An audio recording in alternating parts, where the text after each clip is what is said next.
इश्क मुर्शिद के फजल बख्श ने सबको अपना दीवाना बना लिया है। आज की इस वीडियो में आपको दिखाएंगे कि इश्क मुर्शिद के सेट पर फजल बख्श बनते हुए बिलाल अब्बास क्या क्या शरारतें करते हैं। आपसे रिक्वेस्ट है कि वीडियो को एंड तक लाजमी देखें ताकि आप वीडियो को मुकम्मल तौर पर इंजॉय कर सकें। यूँ तो बिलाल अब्बास को शोबिज़ इंडस्ट्री में काम करते हुए 11-12 साल हो चुके हैं।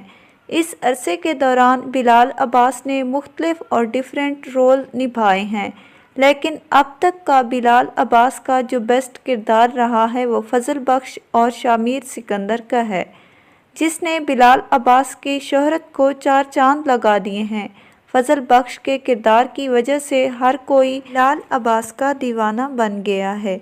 इसके अलावा 2-3 मरतबा बिलाल अब्बास ने नेगेटिव किरदार भी निभाए हैं, जिसमें बिलाल अब्बास ने